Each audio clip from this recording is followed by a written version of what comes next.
ان کو ڈسچارج کیا جائے گا؟ جی، یہ پرسوں وہاں پر کولڈ لمبر جیل میں مجسٹریٹ صاحب اور جو متعلقہ افسران تھے انہوں نے شناخت کی، اس میں وہ شناخت نہیں ہو سکے اور کل وہ ان کی طرف سے پوری رپورٹ یہاں کورٹ کے اندر جمع ہو گئی تھی۔ آج وہ پریزن وین ابھی گئی ہے، اس میں وہ لوگ یہاں آئیں گے اور یہاں سے وہ ڈسچارج ہو جائیں گے۔ آج ان کی رہائی متوقع ہے۔ تو یہ تو بڑی خوشی کی بات ہے آپ لوگوں کے لیے۔ جی، میں یہ سمجھتا ہوں کہ وہ بے قصور تھے۔ وہ ورکرز کو جہاں جہاں کسی کے گھر پہ ڈیرے پہ چھاپا مارا، کسی کے ملازم کو، کسی کے بھائی کو، کوئی کیٹرنگ والے لوگ ہیں، کسی نے اگر کسی جگہ کرسیاں دی ہیں، کوئی کھانا سپلائی کیا، ان سب کو پکڑ کے لے گئے، جو بہت زیادتی تھی، جو پچھلے 10-15 دن سے وہ کولڈ لکھپت جیل میں وہاں ان کی ملاقات بھی نہیں تھی۔ تو کل ہمیں امید تھی کہ وہ رہا ہو جائیں گے، لیکن پھر یہاں پر کورٹ میں فیصلہ ہوا کہ یہاں آج سارے پیش ہوں گے اور اس کے بعد ان کی رہائی ہوگی۔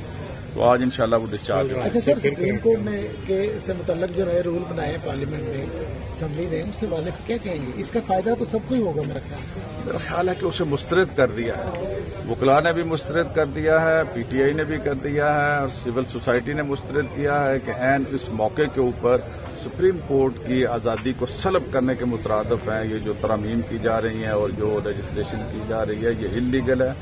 اس کے اوپر سپریم کورٹ ہی اس کے بارے میں میرا خیال ہے وہ سٹینڈ بھی لے گی اور پوری قوم دیکھ رہی ہے کہ کس طرح سے سپریم کورٹ کے اوپر اور اس کی آزادی کے اوپر یہ پی ڈی ایم کا امپورٹڈ ٹولہ جو ہے وہ حملہ آور ہے۔ اچھا، یہ ترمیم جو کی گئی ہے، کیا یہ نواز شریف کو فائدہ دینے کے لیے کی گئی ہے؟ نواز شریف کو فائدہ دینے کے لیے بھی کی گئی ہے اور عدلیہ کی آزادی کو سلب کرنے کی ایک گھٹیا اور مذموم کوشش ہے۔ اس بارے میں پوری قوم، خاص طور پر جو وکلا کمیونٹی ہے اور پی ٹی آئی ہے، ہم سب لوگ جو ہے وہ سپریم کورٹ کے پیچھے کھڑے ہیں۔